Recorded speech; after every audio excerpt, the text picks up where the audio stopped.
ആവർത്തനത്തിനുള്ള തയ്യാറെടുപ്പുകൾ നടത്തുകയാണ്. വലിയ പള്ളിയുടെ മണ്ഡലത്തിൽ നിന്നും ഏതാനും നിമിഷങ്ങൾക്കകം കപ്പൽ ജനസമുദ്രത്തിലേക്ക്, വിശ്വാസ സാഗരത്തിലേക്ക് എത്തുകയാണ്. നൂറുകണക്കായ കടപ്പൂർ നിവാസികളുടെ കരങ്ങളിൽ കപ്പൽ ഉയർന്നു താഴുമ്പോൾ അഭിമന്യ രൂപതാധ്യക്ഷൻ സൂചിപ്പിച്ച വാക്കുകളെ നമുക്ക് പ്രത്യേകം ഓർക്കാം.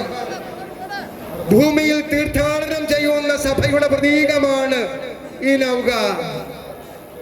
ആടി ഉലയുകയും തകരുമോ എന്ന് സംശയിക്കുകയുമൊക്കെ ചെയ്യുമ്പോഴും സ്വസ്ഥമായി പരിശുദ്ധ അമ്മയുടെ മധ്യസ്ഥതയിലൂടെ ഈശോ മിശിഹായുടെ സന്നിധിയിൽ സ്വൈരവിഹാരം നടത്തുന്ന, സ്വസ്ഥമായി പ്രവർത്തിക്കുന്ന പരിശുദ്ധ സഭയുടെ പ്രതീകമായി കപ്പലിത മനുഷ്യ മഹാസാഗരത്തിലേക്ക് ഇറങ്ങിയിരിക്കുകയാണ്.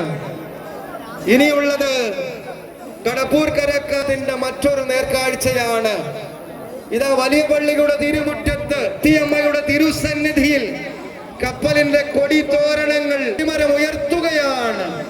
വിശ്വാസത്തിന്റെ കൊടിമരമാണ് ഇവിടെ ഉയരുക. അണിവിടെ തെറ്റാത്ത പാരമ്പര്യത്തിന്റെ പ്രഘോഷണമാണ് ഇവിടെ നടക്കുക.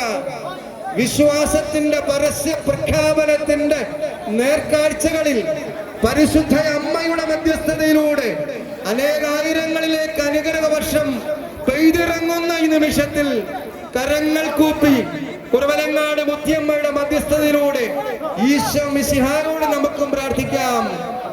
ഈശോയെ, ഞങ്ങളുടെ വിശ്വാസത്തെ വർദ്ധിപ്പിക്കണമേ.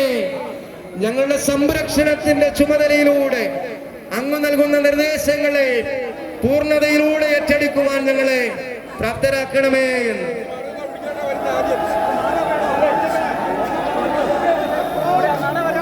കൊടികൾ ഉയർത്തിക്കെട്ടി പ്രദക്ഷിണ വഴിയിലേക്ക് യാത്ര ആരംഭിക്കുന്നതിന് മുൻപായി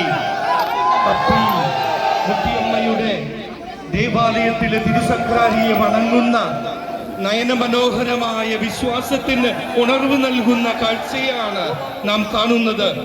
3 പ്രാവശ്യം കിഴക്ക് പടിഞ്ഞാറ് ദിശയിൽ ദേവാലയത്തിന്റെ മുൻപിലെ 3 നടകളിലേക്ക് പരിശുദ്ധ സക്രാരിയെ